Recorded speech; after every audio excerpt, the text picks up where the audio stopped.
and CCL Products launched its coffee product Percol in India. So what really are their expansion plans? Let's get going, and we now have the management of CCL Products joining us. Praveen Jaipuriar, CEO at CCL Products. Sir, thank you so much for taking your time out and joining us here on ET Now. CCL Products acquired the brand Percol 2 years ago, and it has been launched in India now.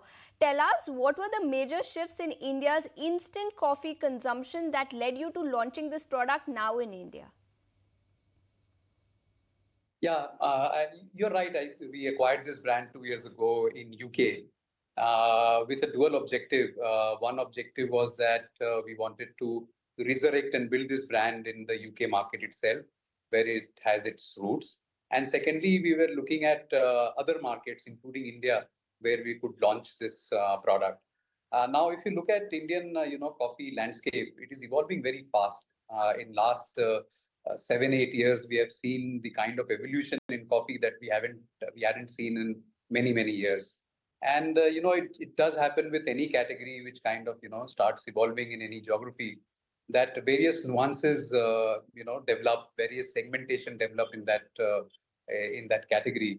And so is happening is in coffee, because people are now looking forward in India to a variety of experiences, and they're looking for evolved experiences in coffee.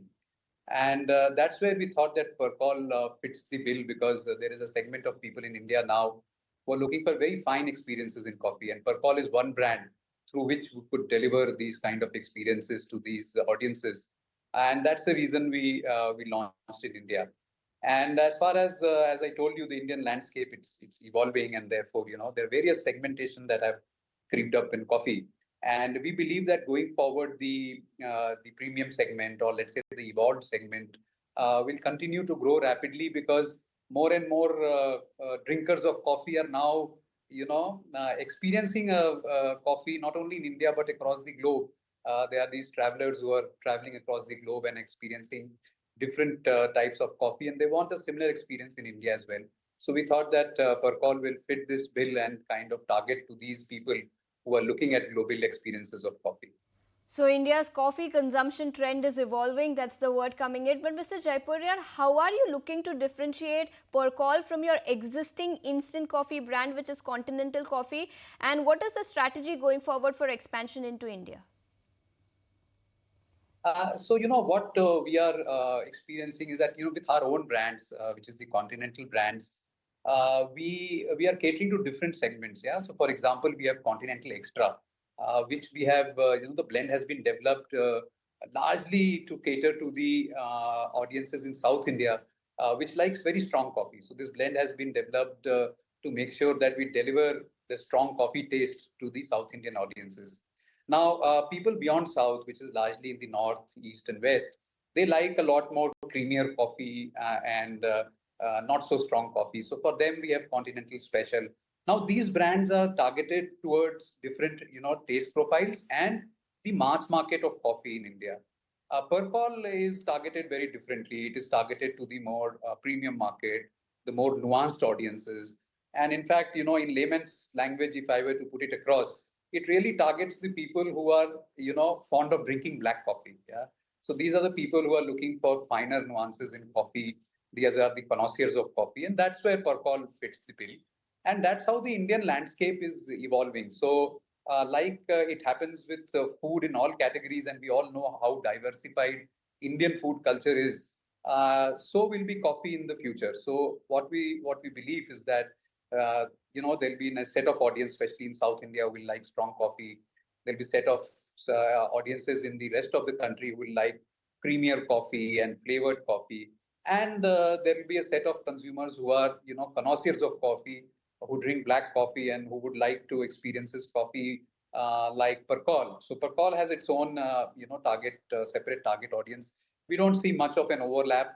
What happens generally is that, these mass market consumers, a few of them keep evolving to the more nuanced versions, the more premium version, and that's a continuous process that will happen, and that will drive the growth of the premium segment in India going forward.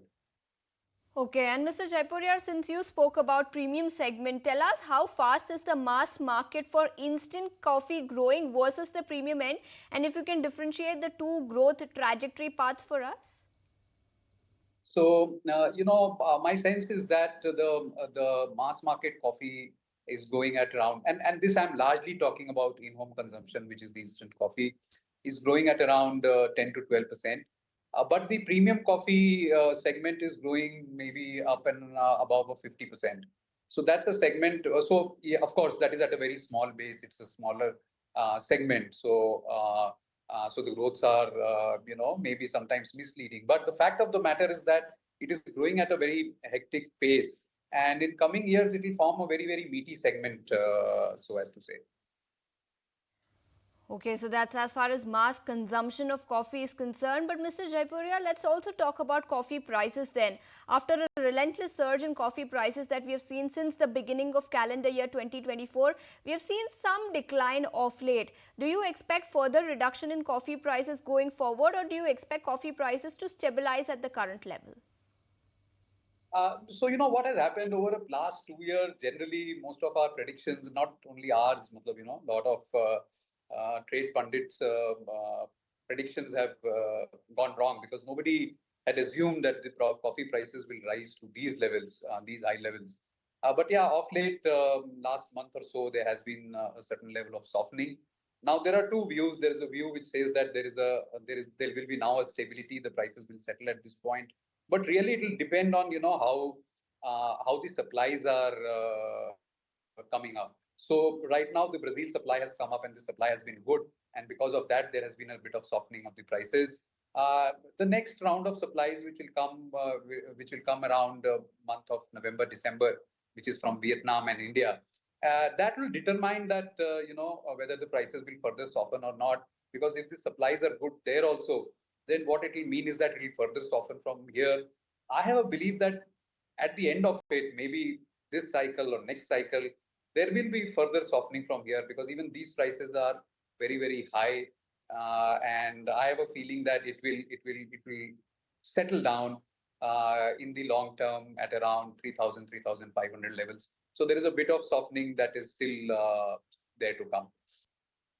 Okay, so you expect coffee prices to soften from here on, but because of the surge, if you can tell us how much of the price hike has already been passed on to consumers, and will the reduction in coffee prices lead to a rollback of hikes that the company has already announced? There is generally, it depends on what is your brand strength, what is your ability to pass on the prices, how much.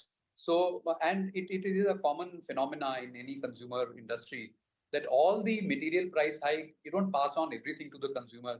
The whole value chain absorbs a bit of, prices right from, the supply chain to the manufacturing to the brand owner and the consumer. So everybody kind of, takes the hit. So it happens like that.